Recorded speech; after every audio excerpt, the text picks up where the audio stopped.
Typically, this happens at the end of the school year, but these teachers wanted to be those extra couple months, so they rolled into the new year, so they're officially done at the beginning of October. So that's why that recognition is happening now in September. So we're going to first recognize Marcy Burns. So Mr. Ballman, who has spent many years with her, is going to say a few things about Marcy.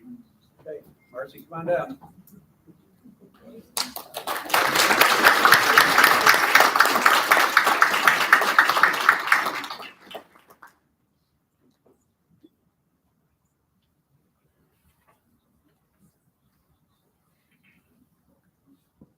Stand in front of class, Marcy.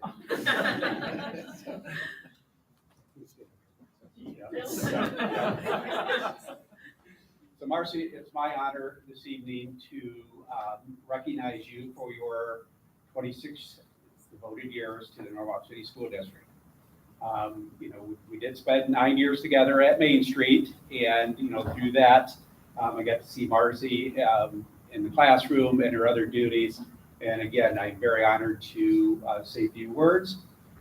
Through those 9 years at Main Street, like I said, I was able to observe Marcy in action in the classroom and throughout the school. But, as I was thinking about what I was going to say tonight, I kind of wondered, what do I really know about Marcy Burns outside of school?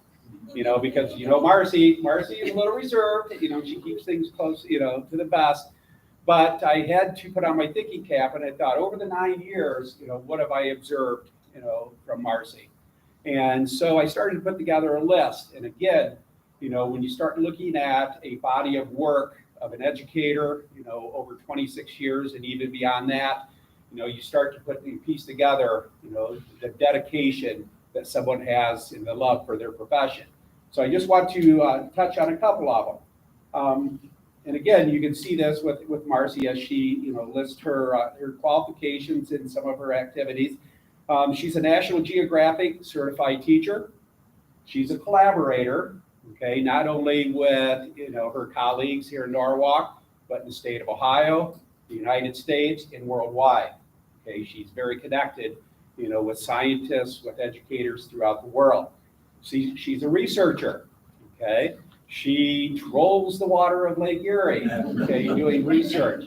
I always liked in August when the teachers returned to ask Marcy, so what'd you do this summer? Okay, so that made my summer look quite boring, okay, of all the neat things she did. Of course, teaching science for the years that I was at Main Street, she's a scientist, okay, her mind thinks like a scientist, so that helps her with her interest. She's affiliated with NASA in the GLOBE programs, Global Learning and Observation to Benefit the Environment. She was the recipient of the Presidential Awards for Excellence in Mathematics and Science Teaching, which is one of the highest honors that can be bestowed upon an educator. She's a friend of Old Woman Creek. She's an aviator, okay, spending time at the Dayton Air Camp. And her thing was that she was excited that she got to fly a Piper Arrow. Speaking of Pipers, how many of you know that Marcy is also an accomplished musician? Okay, she is also a piper? A piper. She is very accomplished in playing the bagpipes, so which is very interesting. And this one I had to look up because I had no clue what this was. She belongs to the speleological group, which is the study of caves. Yes. Okay. So Marcy's got it all covered. Okay, the ocean, the water, the caves, NASA. Okay, but it kind of, by listing those, Marcy is, someone that is pretty modest, but to see those accomplishments and the things that she's involved in, okay, that is in itself is very impressive. But the most impressive thing to me is how she transfers that knowledge and that love of learning to her students. Okay, so if you were to walk into Marcy's class, okay, I had made a couple notes here on the things that I observed. For example, I mentioned that she is a friend of Old Woman Creek. Okay, and you asked, would you make field trips to Old Woman Creek? You're going to get muddy. Okay, you're going to get wet. And there was a situation where a fifth grade boy decided that he was going to wander into the creek and got buried up to his waist in mud. And the more he fought to get out, the worse it got. You know, so you start to think, what did that boy learn on a trip to Old Creek? But in the big scope of things, that there was a lot to be learned in that situation. And that boy probably doesn't remember one thing that he learned, except the fact he remembers that day at Old Woman Creek. So that opportunity was a learning experience. Okay, the other part was the Norwalk Reservoir. Okay, Marcy takes her kids on a field trip to the reservoir. The kids are sloshing in the mud. They're finding crayfish, crawdads. Okay, the kids don't realize that, hey, this is a learning experience. I'm just getting muddy. But in the big picture, there's a lesson to be learned in that. And that is something that kids remember. Even locally, she walks her students down to, I believe it's Bresmar Park, or Creek, a local creek, to do water samples. So the kids think, oh, getting out of class, I'm going down and playing in the creek, but there's a lesson to be learned in that. Students recording weather data, okay, for the globe. Okay, in the middle of winter when it's 20 below zero. Okay, they're out there with their coats and mittens. Okay, that is something that those kids will remember. And it's something a part of their learning process. And Marcy was always what? I said, we're not going out for recess, it's too cold. It's not too cold. Bundle up. And also with her robotics, you know, being a robotics advisor, academic challenge, was involved in a lot of things that had a huge impact on kids. And again, going back to Marcy, if there's anything that I can say about Marcy is that she practices what she teaches. Okay, she's a lifelong learner, and she transfers that love and that dedication to the kids that she teaches. So, Marcy, I guess I have one last question here tonight. Is there any secret plans of visiting the International Space Station? I applied, but I got Okay. rejected. Because I will say that someday when that happens, the people that I'm with, I'll say that is not a surprise. Okay? Because Marcy is relentless in her pursuit and the love of kids. And she is also now, you know, taking that love for teaching and for, you know, giving kids opportunities in our Boys and Girls Club, you know, so that will continue. So Marcy, you know, your retirement from Norwalk City Schools is drawing near, but I think I can speak for all of us is that we greatly appreciate all you've done and the impact that you've had for the kids and the community of Norwalk City School District.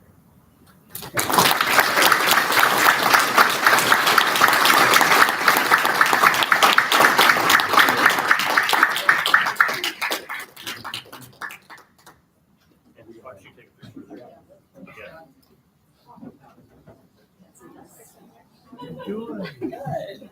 I get to see you across the street now. You applied, but you didn't. I'm so happy you guys came. Of course. Get over here. Get in here. Oh, Garwood. Oh, right. Oh, come on. Okay. Rhonda was hiding.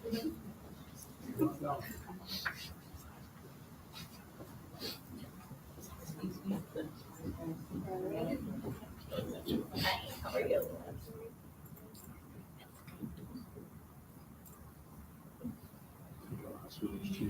Where are we looking for how long? It's all right. Thank you very much. Thank you. I'll tell you, in my role as superintendent, there's one time I was scolded by Marcy, and that's when we were working on the calendar. So this will tell you, all you teachers listening, where am I going with this? We have a big eclipse coming up, right? Major eclipse. Who yells at me like, we need to be in school that day? All of you are enjoying the fact that you get a long spring break. You get Good Friday, you get the next week, and you get that Monday off. One teacher came to me and says, we need to be with our kids. So what did I do? I had all safety service. I had all those scapegoats. I'm sorry. I understand the science background, why we should be with kids, but I've been, so yeah, that's the one time she came hard with me is we need to be in school. So if that doesn't speak to who Marcy is, not shocking to you, but you're all glad she lost that fight.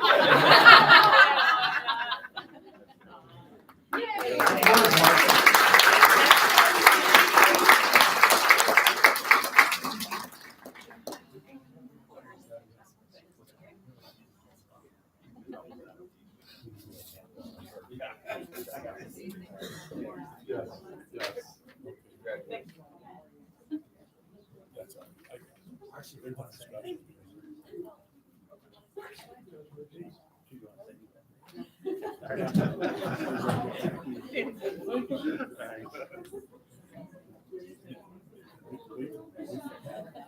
long before the tears start? I get about 15 seconds. All right, Jessica Enderly, come on down. Mr. Moore.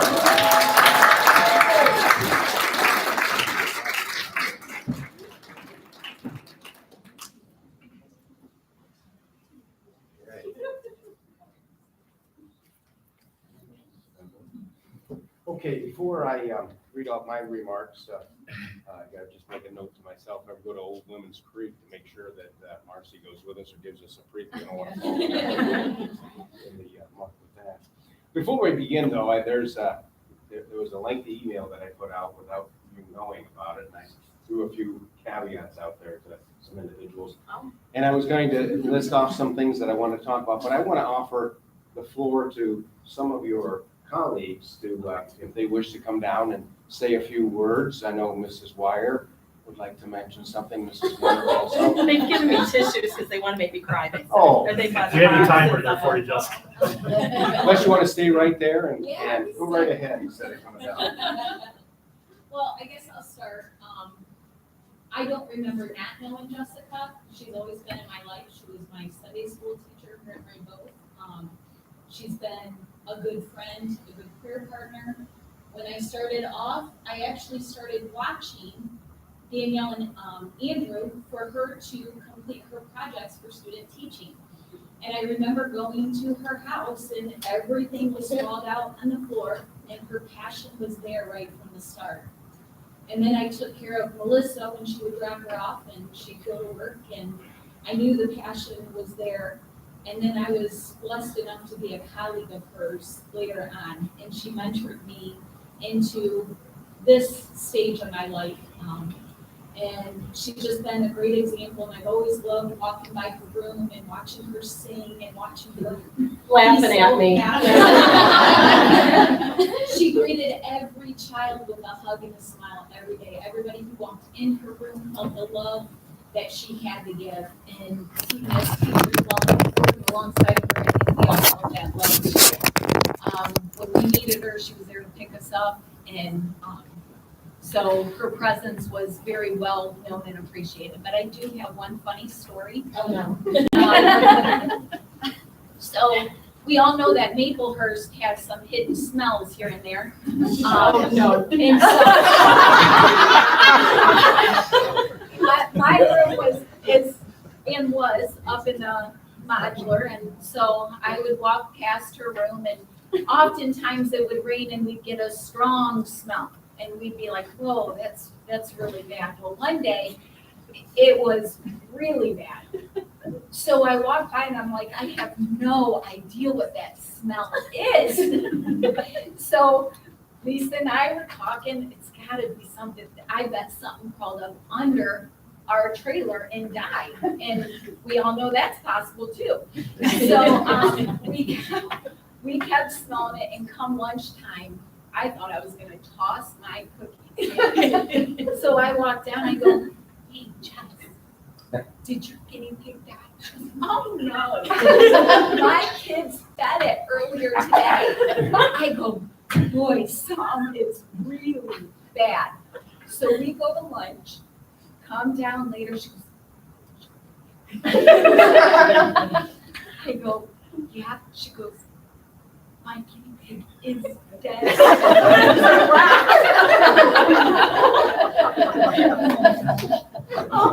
So she let her kids feed the dead. So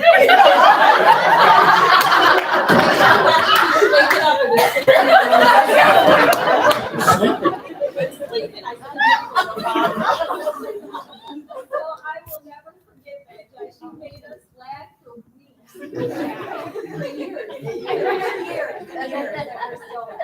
Every once in a while, I'll walk down the hall and go,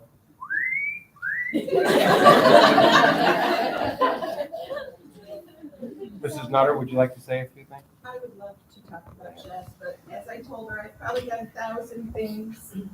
Jess has been one of my best friends for a long time. But I grew up with Ray. and the Enderly family. We went to church together when we were little itty bitties. I never knew Jessica. She worked with my mom at Milan Elementary, and my mom kept going to classes with Jessica, not her daughter. She would take Jess. And my mom would say, you have to meet Ray's wife. You two would just be the best of friends. Well, where do I get a job? At Maplehurst. And my mom was right. So always listen to your mothers because they do know what is right. And we hit it off from the first time we met each other, and it made my mom very happy. And Ray and Jess are a big part of my life. And I just want everybody to know, when Jess leaves, she's still going to be praying for every kid at that school. She's still going to be praying for all of us. She's going to be praying for her boss. It's not going to end. And unfortunately, we're going to have to still invite her to potlucks because she does make the best pies. Jess, you were just so appreciated and so loved. But the way you gave food to everybody, I don't know where you find time to make meals for people and deliver them, but that's a dying art, and I don't want to see you leave. But I'm being selfish, so love you. Anyone else from our staff? I have a few words Sure, to go ahead. say. I'll try not to cry, because thank you, Lori. Hi, everybody. Those who don't know me, my name's Tori Garrett, and I'm already crying, but I'm the newest kindergarten teacher before, and I'm replacing Jessica. Talk about big shoes to fill. No pressure. Jessica means a lot to me as a person, a friend, and a teacher. When I first met her, we instantly clicked. We're so similar, and we began to joke that I was her mini-me. There are so many times that we just talked about anything and everything, and she prayed for me. Our conversations are something that I'm very thankful for. One conversation that I'll never forget was the one that we had in February. Jessica told me that she was considering retirement, and I of course told her that she wasn't allowed to leave, but I would love her job. And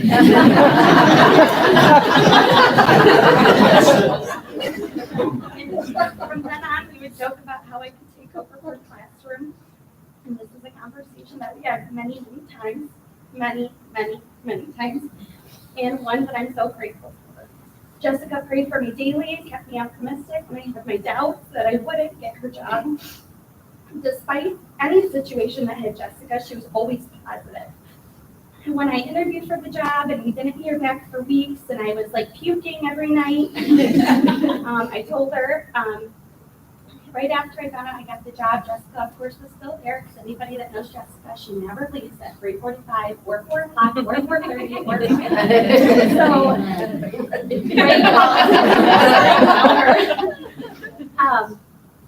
but as soon as Ken told me not to tell anybody I got the job, of course, I had to run down to Jessica and tell her I got the job. So I shut the door, and we both screamed, and we said, I got the job. And I think we both shed some tears in that moment. And it's a moment that I'll always hold close to my heart.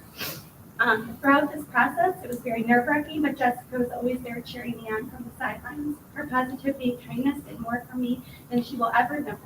Jessica embodies every trait that one should look for in a true friend. Jessica is and always will be the teacher that I strive to be. A teacher who leaves a lasting impression on not only her school, community, and parents, but her students. When I would walk into Jessica's classroom, I could feel how happy the students were to have her as a teacher and how loved they were. Jessica, thank you for always going above and beyond for your students and your school. Your hard work and dedication never went unnoticed, and you were such an inspiration. I would like to close by saying, Jessica, I could not be happier for you. You deserve an endless amount of happiness. You spent a lifetime ensuring that everyone felt loved, happy, safe, and cherished. It's your time to enjoy everything that retirement brings. And I refuse to say goodbye to you because you will always have a home in room 230. I love you, and I'm going to miss you, and I'm going to miss your smile every single day. And Ray, please take care of her and make sure that she never forgets the impact that she's made on me and Norwalk City Schools.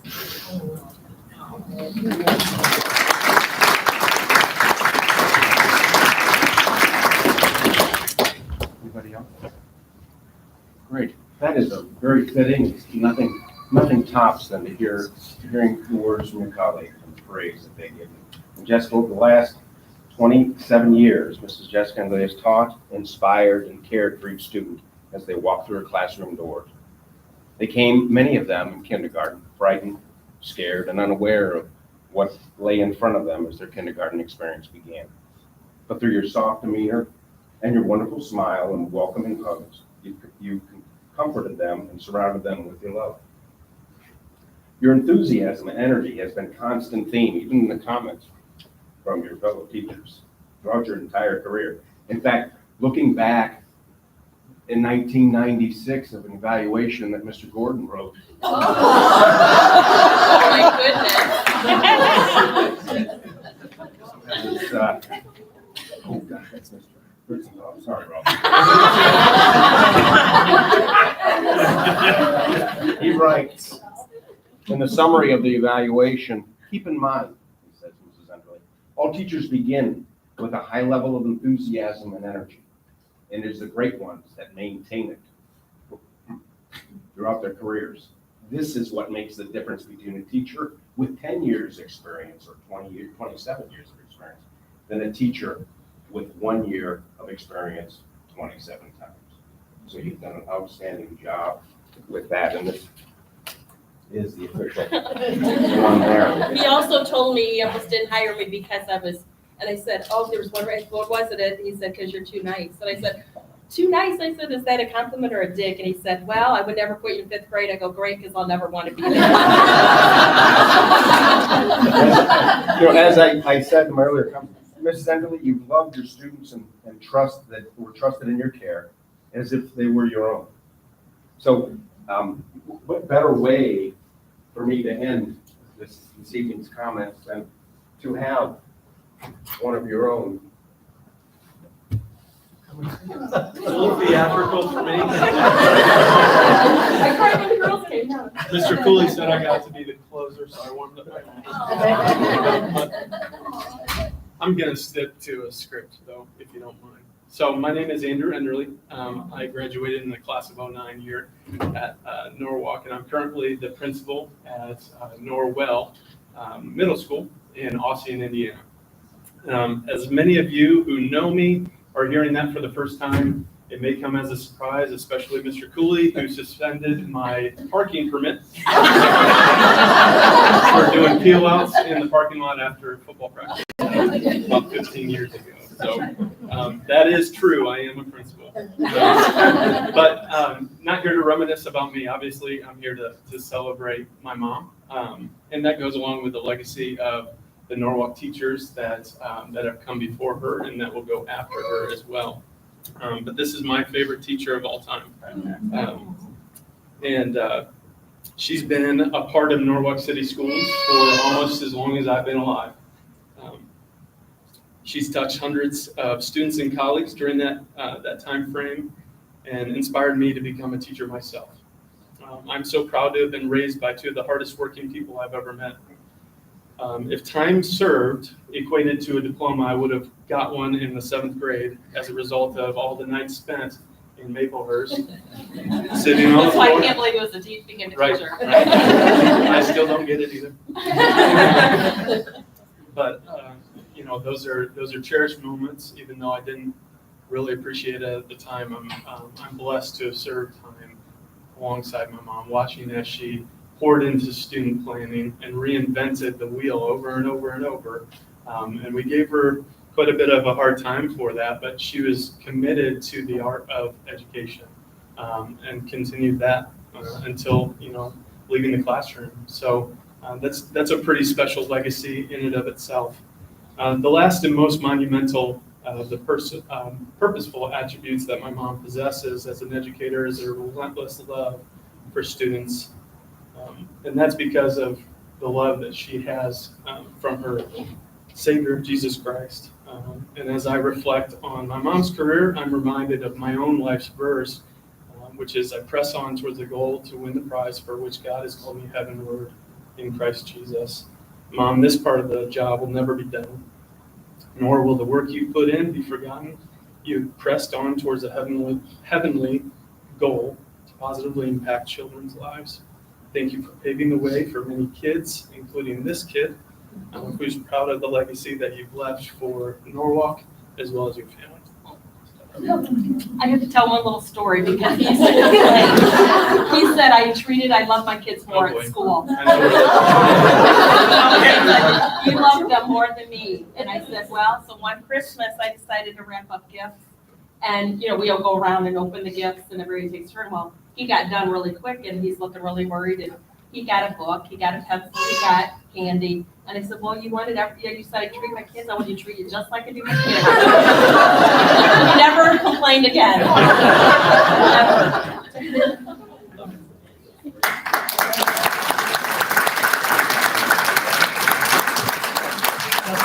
Go up to the picture, everybody down, make worse, folks. We'll do a picture now.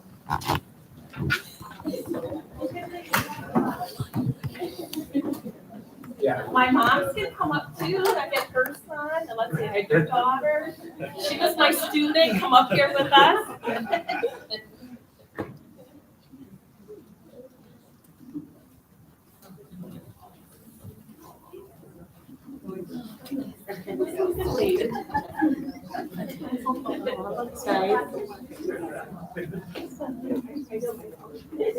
And I had her daughter too.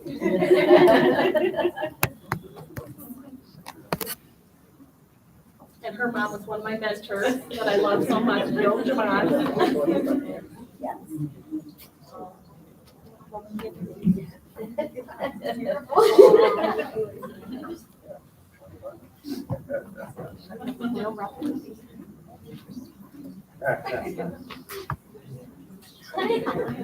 For all your focus. You're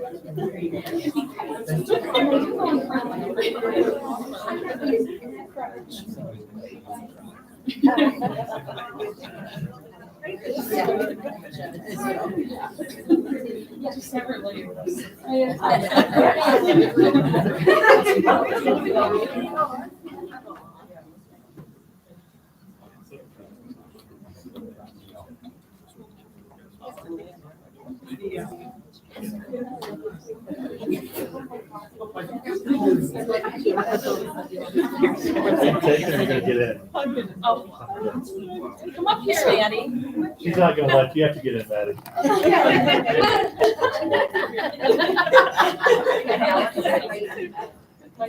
No, you are fine.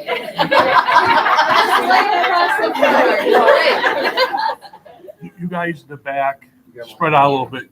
Find a hole there and stick your head in there. Yeah.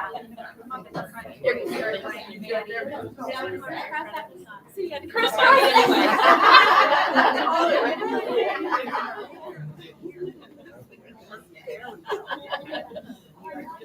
Okay. But you in the back, gotta go one way or the other. Yeah, behind you, yeah. Okay, right there is fine. I see it out. Okay.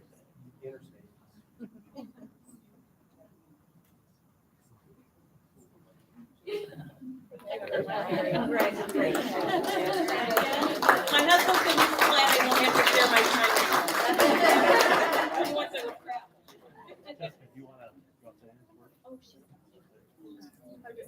Thank you to my family and all my friends that I love so much. And Deb Bauer, she was my 9-year work volunteer. She's here tonight. Thank you and all my friends. Yeah, it is. I went the opposite way today. I tried to keep it. Yeah. Thank you so much.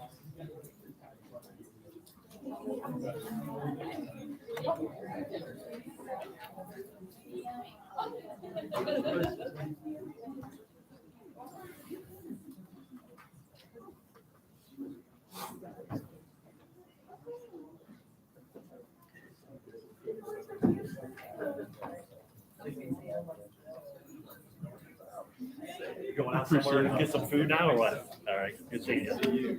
So year what for you then? That's for this is my second year.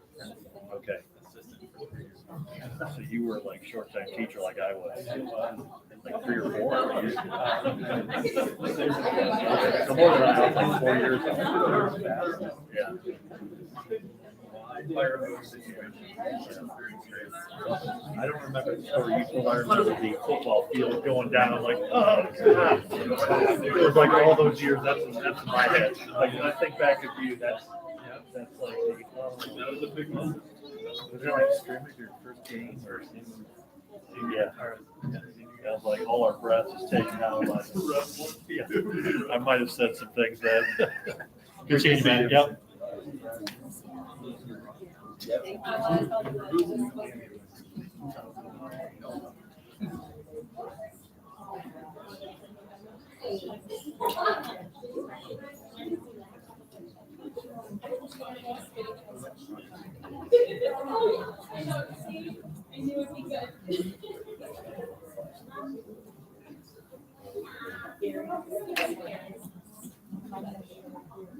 I cleared.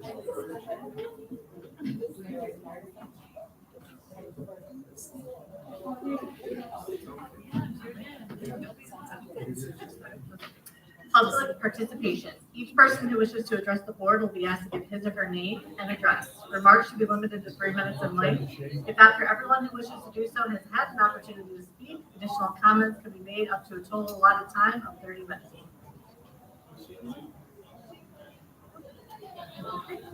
Federal funds, public input, Mrs. Dupont. This is our public input time for our federal funds. This is a requirement of receiving federal funds. So just to kind of highlight the ones that we have a Title I fund. This is what we use for our reading and math. We have Title IIA. We use this for class size reduction, which is additional teachers. Our Title III, we use this for our English language learners. It actually pays for our coordinator and for us. Title 6B, this is the IDEA. This is what we use for special education. We pay for our intervention specialists with this. Title IV, Part A, this we use it for different things. We use it for some technology. We use professional development. The reading program teachers have been taking over in Gillingham. Then we have our ESSER funds. We're down to our final year of the ESSER funds, and we are in the ARP ESSER number 3. We use this to offset any remaining COVID-19 and cleaning, health and hygiene, different things like that. And also for learning loss, 20% of that had to be set aside for learning loss. So we're using this for our permanent subs, which we call our learning loss tutors in the buildings, and our literacy at now League and Pleasant. And we have a lot of different things that we were doing with our ESSER fund. There's 2 other final grants with ESSER, which is the IDA for 516, and which is special ed. So it's some additional money from ESSER for special ed, and then our preschool special education, some additional money, which is the ARP IDA. That both of those 2 have to be spent by the end of September. So we're looking to do some additional help in our preschool there. And finally, we have our homeless, which we're doing some different things to help some of our families in need with that. And this is just the time that we open this up for public input. If the public would like to say anything about how we use or any suggestions on how we should use our federal funds. Is this something that we put out in the paper and get input from them, or is it just expecting input from them right now? Right now. Okay. Any input? So to be clear, this is the only opportunity for comment? Every year we do this. Okay. And it's today's the day. Today's the day.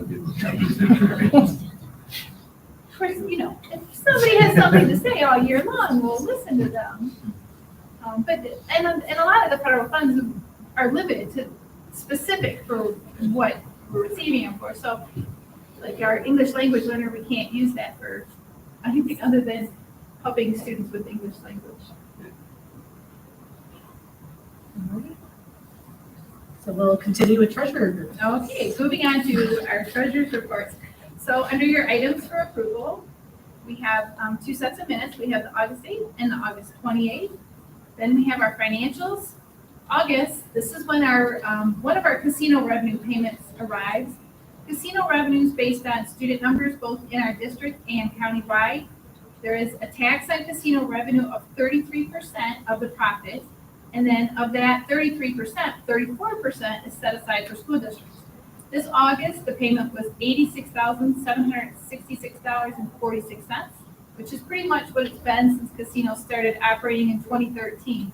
Slightly above, it was in the 70s before, but it's pretty much been steady. We also receive a payment in January. Annually, it runs about $165,000. Unlike the lottery and now sports betting, we actually receive the money for casino taxes. The other forms of gambling go to the state, and the state just absorbs that money and sends it back to us as state funding. So it is kind of nice that we actually receive the money for casinos. Also, August property tax, the final payment arrived in August. We're finally at the 20 mil floor. I just can't stress how important that is to us. Overall, we were positive for the 2022 tax year by just over $225,000.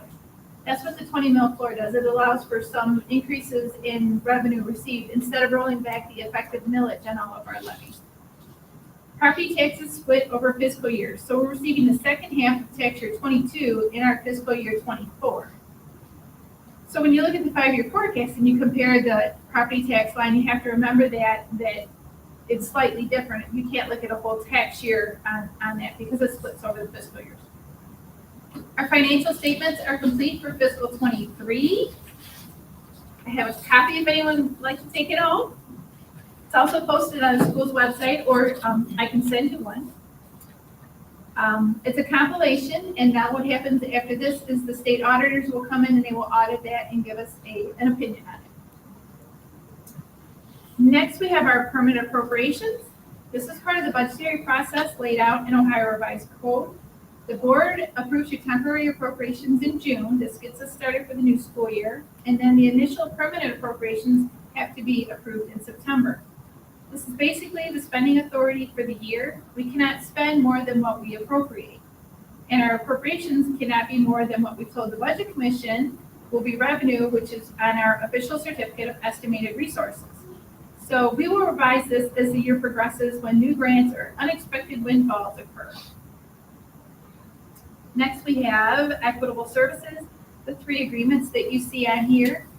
These are 3 agreements with services that are paid for through the federal funds, the same federal funds we just requested public input on.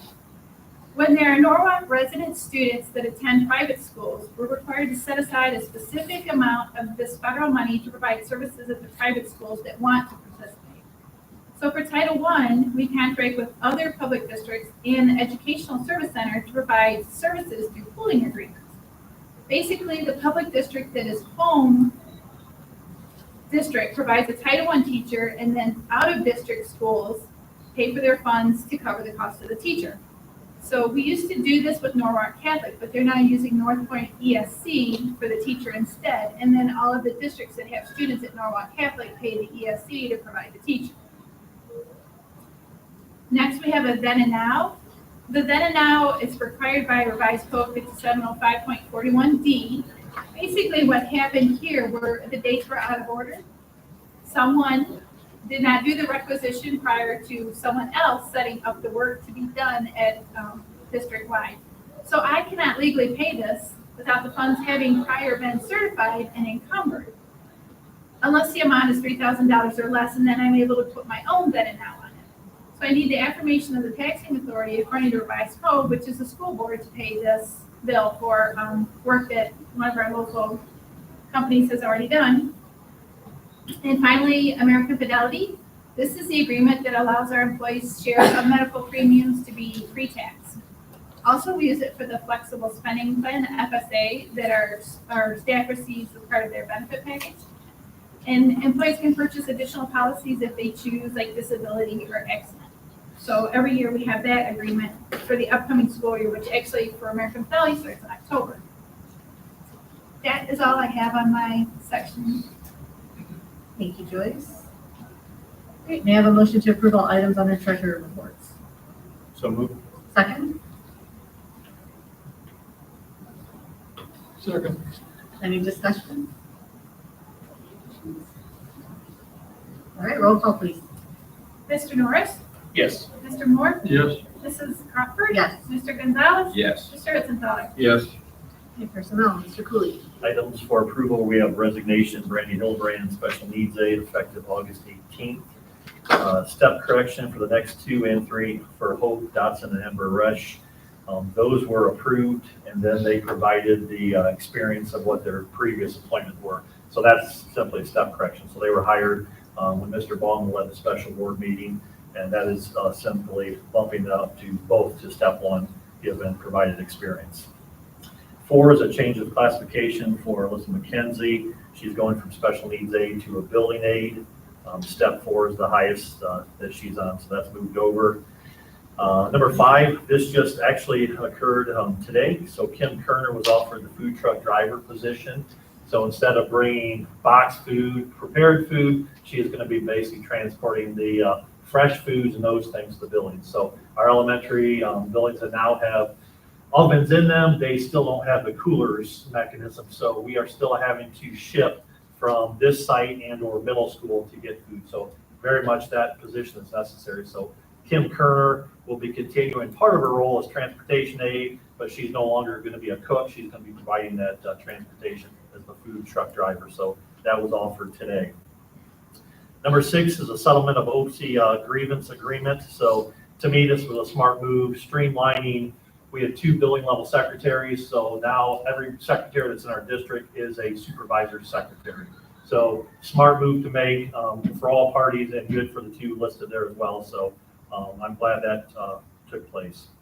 Number 7, employment of Angela Boozer for the 23-24 school year. She will be a home instruction tutor. The number 8 and 9, so last year they were hired, those 2 individuals, to work at Pleasant. So Debbie Leffler actually will be working where she had done the bulk of her teaching career at Norwalk High School. So she'll be with Mr. Kania. So he's setting up use of her as an EL, helping with English language. And then Tracy Summers, who was also at Pleasant, she'll be helping at Lee Elementary. So those are some of the funds that Mrs. DuPont spoke of. There's how those teachers are going to be split now. So number 10, we have mentors, $500 for each resident educator as listed there. On the left, you'll see our relatively new teachers. On the right are our experienced mentor teachers. So they are working with them through years 1, 2, and 3. The 4th year is actually at the building level. Supervision, leadership is done through the principal. So that's a stipend pay position for those individuals. And obviously, as we have younger teachers, new teachers, you're going to have those that have required mentorship as listed. Number 11 is study table at Norwalk High School. So that's the additional help outside the regular school day from 2:30 to 3:30 Monday, Tuesday, and Wednesday. So those teachers, we try to get a nice blend of different content areas to assist kids. So that's a free program for our kids. Obviously, we'd like for them to take advantage of that and go to the Norwalk Library and get that free assistance in the library setting. 12 Friday detention monitors at Norwalk High School. So those are in place of what we used to have at Saturday school. A lot of those are based on tardy attendance type issues where you're trying to do that. And obviously you want to keep people there. The fact that kids are there on a Friday, that's an extension of that day. So that's what Friday detention looks like now. 13 preferred substitute contracts listed there with those teachers that signed up as such. 14 supplemental contracts in Norwalk Middle School. This just happened here a day ago. So very excited that Scott Spettle has agreed. He'll be working with Maria Goodsight, and that closed our supplemental positions. And that's clearly a critical spot. We have 2 openings there. So Maria's going to run point, and Scott, primarily at Maine, but also a district level employee, he will be working that supplemental well. And obviously with his skill set and knowing him, he is definitely suited to do well with robotics. Tutoring at member rate with Melissa Delaverti from Main Street Band. 16, we have a long list of both certified and classified substitutes. 17, we have several volunteers, so appreciative of them, obviously giving them their time to work in our district. Number 18, the last one listed here, is basically an agreement with the ESC of Central Ohio, funded through the ODE, that we're working on a pilot program. Mr. King, you can go in more depth if you want to hear from him, but basically we have mathematical modeling and reasoning. So looking at having a class that's Algebra 2 equivalent. So all students have to get to that level and take Algebra 2, and this is another offering. So you're looking at options of all kids, like how is Algebra 2 going to help kids? some, like this class, we hope that will offer and be a better provide for them. So, as he's walking away, No, thank you. nope, I'm out of here. So don't expect further follow-up from Mr. Kangan, but, so that's the basis for it. So, Mrs. Sellers, Mrs. Molnar, those are the two individuals that will be doing that. So they've actually been covered in the newspaper. I saw a story on that, I think by both newspapers, the online and the hard copy that showed what was going on in that class. So definitely a good opportunity for kids. So that's what that is. So that completes that portion. We saw you right away. My dad never calls. I always answer. May I have a motion to approve all items under personnel? So moved. Second, Second. discussion? Well, I have a question on this party, on detention. Yep. How long is that? Is it like half an hour, or We do 2 hours. 2 hours? And, it's only when numbers are high, we have, breakout rooms and stuff. So it's not a ton of people very often. We always look for help when our numbers get high. Any other discussion? Roll call, please. Mr. Ritzenfeld? Yes. Mr. Gonzalez? Yes. Mrs. Crawford? Yes. Mr. Moore? Yes. Mr. North? Yes. Superintendent? All right, items for approval, we have the agreement with Fisher Titus to provide nursing services for Norwalk Catholic. Obviously, pull out the accounts that are paying for the Catholic schools, so that is for the 23-24. That's the agreement with our local hospital here, Fisher Titus. Number 2 is a service agreement with Lorraine County ESC for school program costs, so looking at speech, audio, some parent mentor programs that North Point ESC does not provide. So obviously, you look at who provides these services, and Lorraine County is the one that offers those that serve our kids. So that's an agreement for this entire 23-24 fiscal year. 3 is what we had started several years ago. Very much in favor of this reimbursement, BCI and FBI. Obviously, those costs continue to go up, and we're basically paying for those volunteers. So if you volunteer 5 assignments, that you'll have those BCI, FBI costs paid for. So it's difficult to say, we want you to work for us, volunteer your time, and give up yourself to our kids, yet first pay this upfront cost. So to me, that's the right move, and obviously a good gesture to bring people in that we want to have in our district. 4, you've seen this before, Nate Whaley with the honors trip. This is one of the best experiences that we've had students who've gone to Washington, D.C. So he has usually 5 to 7 students, and that's the date. So obviously it's coming to you because it is an overnight experience. So the date's listed September 29 to October 1. We've had in the past a pre-board or for board presentations and seen some of the things that have gone on, but like life-changing experience. So we have our veterans, and then we have the kids who actually get to talk and see and live. And like I said, it changes them. So that's a continual thing that we want to do this year as well. 5 is an MOA with OPSI regarding van drivers. So obviously, as we're having trips that are going to other schools and smaller in number, it's more efficient for us rather than using buses to have van transport. So obviously, we're going to have to look at the district. Do we wish to purchase additional vans to make these trips? But there are cases where running a bus does not make sense. So obviously, this is looking at van driver, the experience. When you look at the job description, which is in number 6, clearly that's different than what a bus driver requirement is. So the pay obviously reflects that as well. But obviously, there's a need there. We want our bus drivers to drive bus, and obviously, they'll have opportunities to drive van, but sometimes bus drivers will not be there, and we'll have another pool of van driver candidates that will take care of that. So one of the key things here when we're running special needs students is we want continuity, consistency with those students, because as we know, those students want to see the same person every day, and it's not someone you can switch out and sub out someone else, and it's going to be functionally okay. You want to make sure you have the same faces there every day, and they're working with those students. So that's critically important to have the right people in those positions, and that's critical there. So we finished the van driver job description, and that's there for your approval as well. So that concludes my items. May I have a motion to approve all items under superintendent's reports? Second, Second. discussion. I do have a question. With the overnight trips, it's been brought to my attention that parents aren't getting background checks done for like these longer away trips, like to DC and stuff like that, overnight trips. I know parents that don't have custody of their kids for legitimate reasons, and just, I think it would be a good idea to have parents background check to go on these trips, because, you know, we're liable for every child's safety when they go on these trips. Someone that's volunteered goes on these trips and they're not supposed to be around kids and other kids and stuff like that, that kind of makes me nervous. So I think that's what. And are you referencing overnight trips only, or are you saying any trip? I mean, any trip really. I mean, if we have school trips to museums and stuff like that, I think it's something, you know, a parent or a person, you know, it's a nasty world out there. Just put it that way. And some people that don't have custody of their kids or shouldn't have custody of their kids, being responsible for other people's kids is just not a good thing.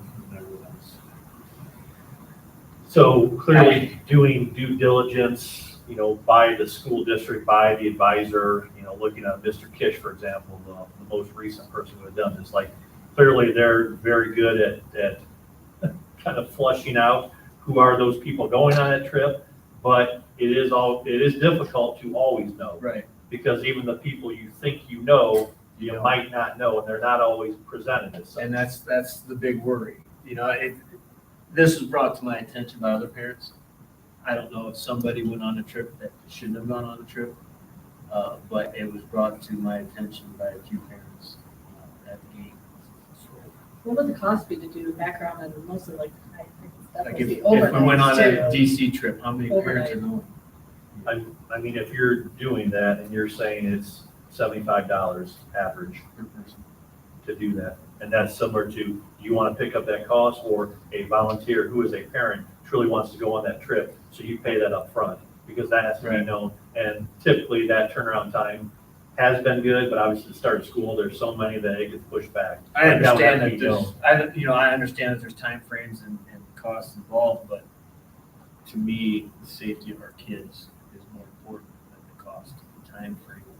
And we generally know about these in advance, so parents might not be able to get their schedule cleared that far in advance, but at the same time, it is being brought, you know, to my attention. And I don't know, it was brought to my attention as well. The sheriff's office might be able to help with the cost of background checks. Yeah, I mean, obviously we do them right at central office. Right. So we have our own costs, and then there's a different cost that we can charge for those that we serve, because there are plenty that we, you know, Leon Orchard does that piece outside of our own employees. So, you know, that's a function that we provided because we said, you know, that's nice to do. And there's other school districts that don't even do that themselves. We have teachers, we have coaches coming in from other districts. I'm not opposed to that. The overnight is a critical one to me. A lot of the daytime ones, when you know you're not in any location Right. where there's not multiple adult eyes Yeah. with it. I think that would be my main concern. That would be step one. The overnight trips and stuff like that. Yeah, whether you're speaking to what may have happened in the past or just the preventative of knowing. As far as I know, it's preventative, but it was brought up to my attention by a few parents at a football game. They were just kind of frustrated. Right. So I don't know if somebody went on a trip that shouldn't have been on a trip. Yeah. And that's what I'm assuming. So if we want to look at we're probably going to be looking at a special session here for a board meeting, that could be something that we look at as policy, Right.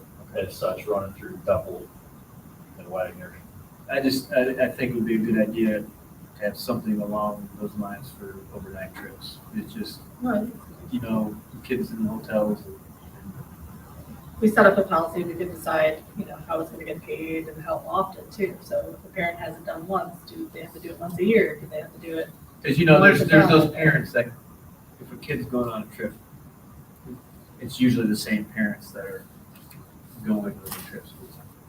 You know, so Just a concern. So, And clearly from a coach advisor spot, you are looking at what's the value of that overnight trip. Oh, Because yeah. there are so many concerns of that, you know, in the past of like, let's take my team here, let's take my team. Like, there are a lot of times that when you say there's hotels, about like, there aren't adults in all rooms, they're like, there are a lot of concerns. Mhm.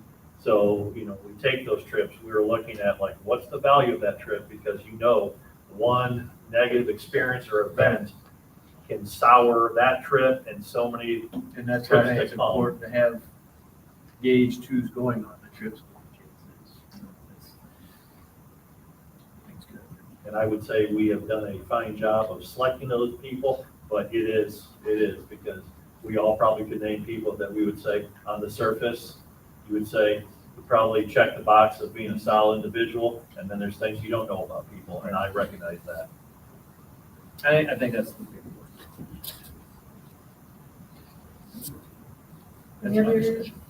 Any other discussion? Okay, roll call, please. Mr. Norris, Yes. Mr. Ritzenthaler, Yes. Mrs. Crawford, Yes. Mr. Gonzalez, Yes. Mr. Moore. Yeah. Okay, board discussion and comments, the Hogan meeting. Okay, I just have a couple of things. First of all, as of today, the enrollment was 975, which I think is, just fantastic. The second thing is, I think the highlight since the last board meeting was on Friday, Mr. Kenya and Mr. Lee from the high school and myself, they had Coach Jim Trussell come up and give a speech on leadership and motivation. Did a fantastic job. And then he spoke to the students over there along with the staff over there. From what I understand, the students were very, very enthused about it. I think the other highlight is, I asked this morning, I said, well, how much did it cost us? And they said nothing. Which I just couldn't believe, but anyhow, they got it for that, so that's about it. And I guess the bad part was, he asked me where I was from, and I told him Pennsylvania. Oh, man. I feel like Joy should tell us who Jim Trussell I know now. is. Joy's going to see one picture, but two pictures, and still didn't know who he was. And I'll tell you, he was so good, I would love to have him come down and talk to our staff, if whatever the cost is, because I mean, I'm sure he wouldn't do it free again. But as far as talking to the staff, he did a fantastic job. Don't feel bad, Joyce. My son came home and said, Mom, guess what? Jim Trussell came to Adobe, and I was like, I'm sorry, who? No, that's great. Awesome. Yeah, that's right. I mean, I even know. All right, legislative report. Anything? We're gonna actually do the budget bill at a later date, because we're gonna go over all of it. And, we're gonna do that at a later date. Although I did want to note one thing that's important is, they are adjusting the homestead exemption. So that's really important. That was part of the budget bill, that they're gonna adjust it with inflation. So anyone 65 and over, make sure it is income eligible, but make sure if you're 65 and over that you are checking with the county auditor if you're eligible for the homestead exemption. That's really important. But the ones that are on it now will stay on it. Yes, your grandfathered in. What is the income? That actually is adjusted for inflation too. I'd have to look it up. It's not, I mean, it's like, I feel like it's like 32,000 taxable off your Ohio.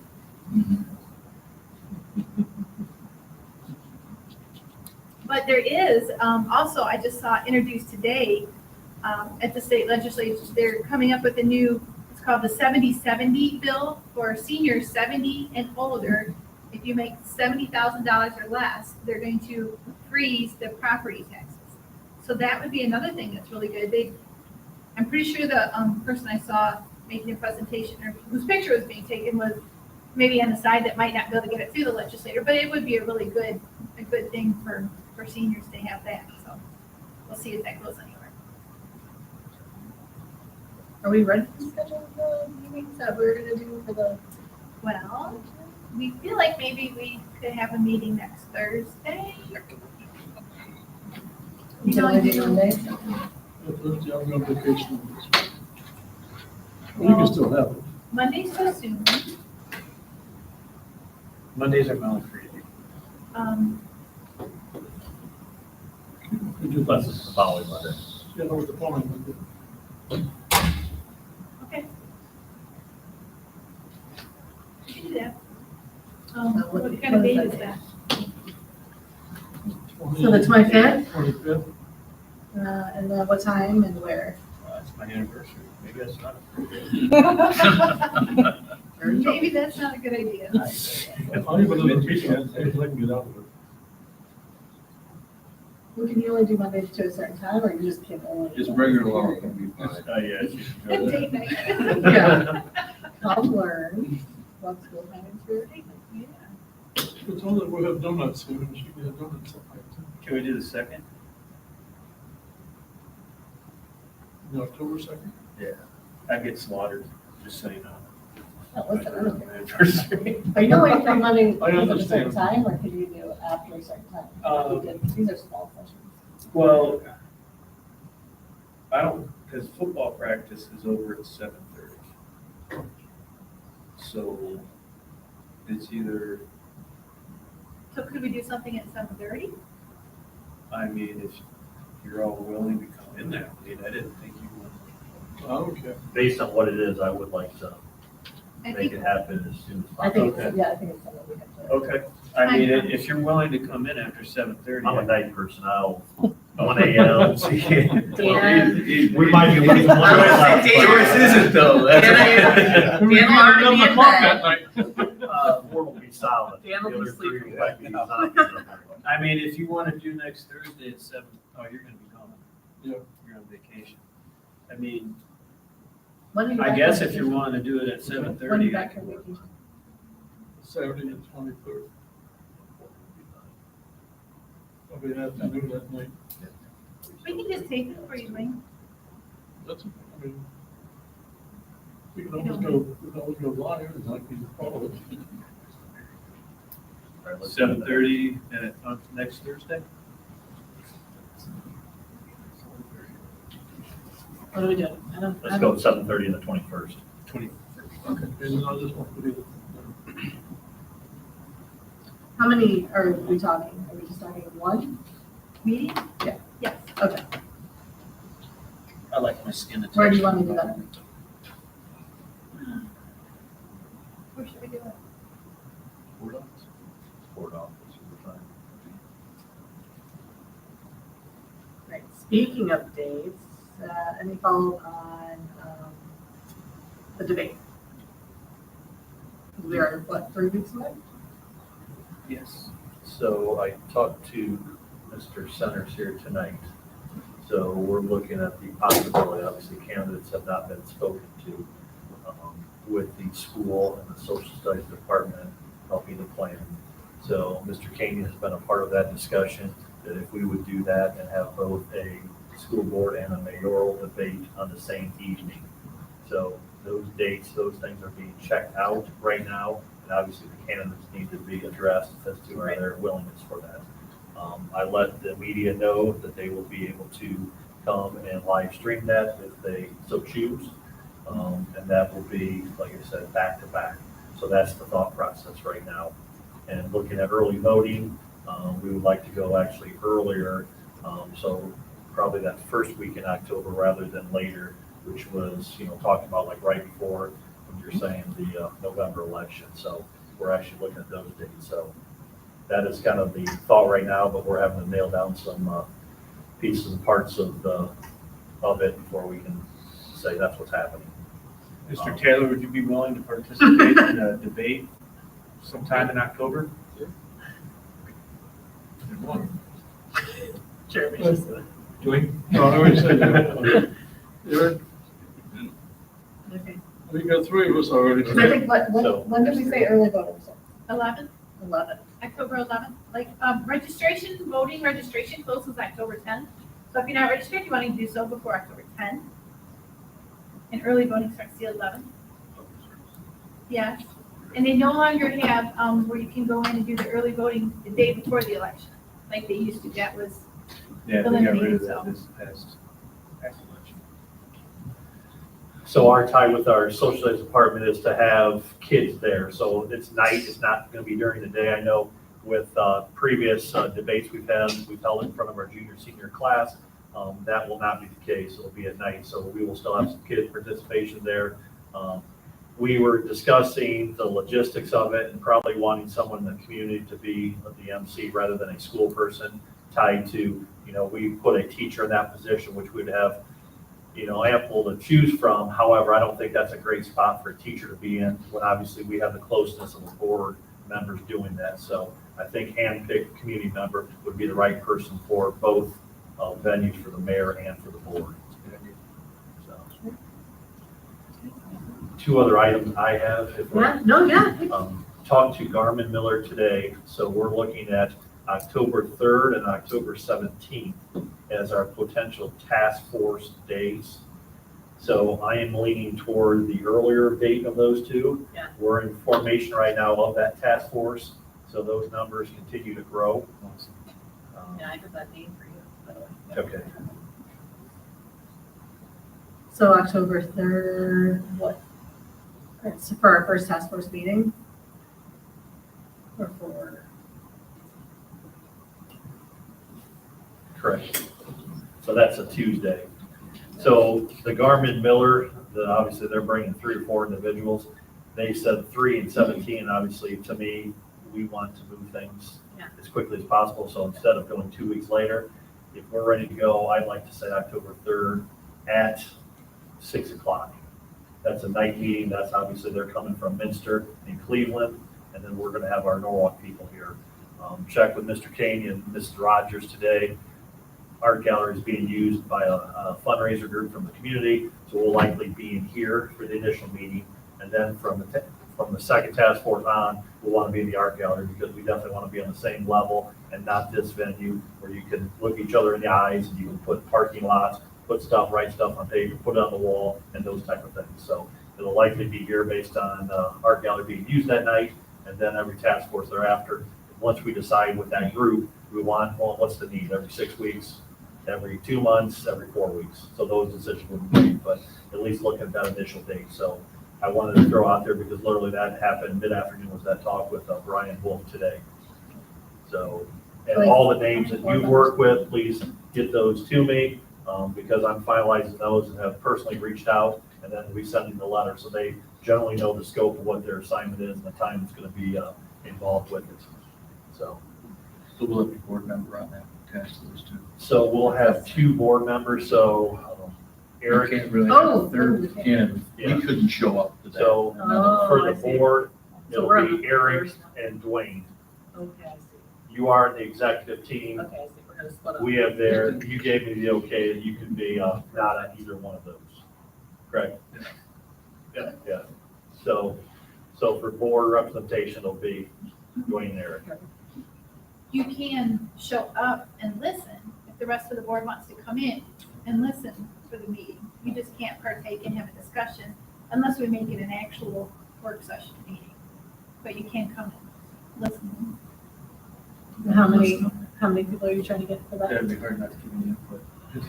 I don't have a cap because they said there is no cap. Based on where I'm at right now and where I still need to reach out, I'm saying it'll be a strong 40. That's great. So you think our size community and the teacher outreach, obviously heavy on the elementary representation, the principals I've spoken to, they provided names, obviously a handful of administrators. We have business people and trying to expand out. And I'm at that point now of reaching out to some of the groups that aren't, in the school every day. That still are major players and stakeholders in the community. So that's where I am right now. Second part is we have good news on the facility dogs. So if you're excited about facility dogs, it's good news. If you think that's a horrific idea, then it's not good news. There are labs in training right now, so they moved away from golden retrievers. So we have counselors that will go to a 5-day training, primary handler, secondary handler, and we could have a lab potentially post-Christmas. And So this is like the emotional support animals? that is one component of it. Our handlers, primarily you're pulling from Jackie White, counselors, Keith Moore has been brought into the mix because of his movement to both buildings. So this initial dog, obviously with Kathleen Robertson that was here, she has her own dog that's at Mayforks primarily, Whitley. Getting a little bit age, get up on age. So that's clearly not the same train as a facility dog, but this facility dog, we're looking primarily for this year. If that happens, it'll be at the Pleasant, at Lee, and Maine. So someone's gonna move between or through those 3 buildings. Next year, we will be eligible for a second dog, and the handlers believe our size district would be like 2 dogs. That's good. So next year, landing probably a lab again would be high school, middle school. And that's where you're looking at a Michelle Sandor, a Jenny Flynn, our new hire, a Keith Mora, those is potential for that second dog. So we have had multiple meetings on that to say, how is that person used? Because we don't want a person who has a full-time job becoming a dog handler. That person is too valuable, what that person does. So all those things have to be worked out, but we're not the first school to do this, so there's plenty of schools that have the good and the bad recipe that we can follow for what makes sense for our dogs. So I'm a dog person, so this is good news to me. I'd bring my dogs in, but they lick everybody's faces. That's about it. Can't believe they're going away from golden retrievers. All right, so any other discussion? All right, we have a motion for adjournment. Second? Second. Any discussion? All right, roll call, please. Mr. Norris? Yes. Mr. Moore? Yes. Mrs. Crawford? Yes. Mr. Gonzalez? Yes. Mr. Witzenthal? Yes. Thank you. See you on the 21st. Patty is back to Australia tomorrow. What?